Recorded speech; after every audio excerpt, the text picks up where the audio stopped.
बीडमधील गढी पूल तांत्रिकदृष्ट्या चुकीचा, पुलावरील अपघाताच्या अहवालात मोठा खुलासा, उपप्रादेशिक परिवहन कार्यालयाकडून विश्लेषण अहवाल सादर।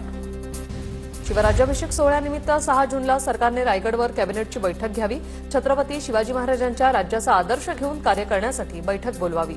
शिवराज्याभिषेक सोहळा समिती सदस्य गंगाधर काळकुटेंची मागणी। पैसे दे अन्यथा चटके देऊन मारू, सावकारी जाचाला कंटाळून व्यापाऱ्याची पोलीस अधीक्षकांना चिठ्ठी लिहून आत्महत्या। बीडच्या पाटोद्यामधील घटनेनं जिल्हा पुन्हा एकदा हादरला। बीड शहरामध्ये वेश्या व्यवसाय सुरू असलेल्या ठिकाणी AHTU पथकांचा छापा। परराज्यातून महिला आणत इथं वेश्या व्यवसाय सुरू होता। 3 जणांवर अनैतिक मानवी प्रतिबंधक कायद्यानुसार कारवाई।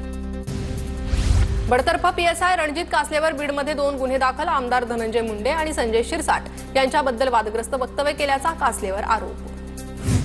बीडच्या धारूर तालुक्यातील चोंडी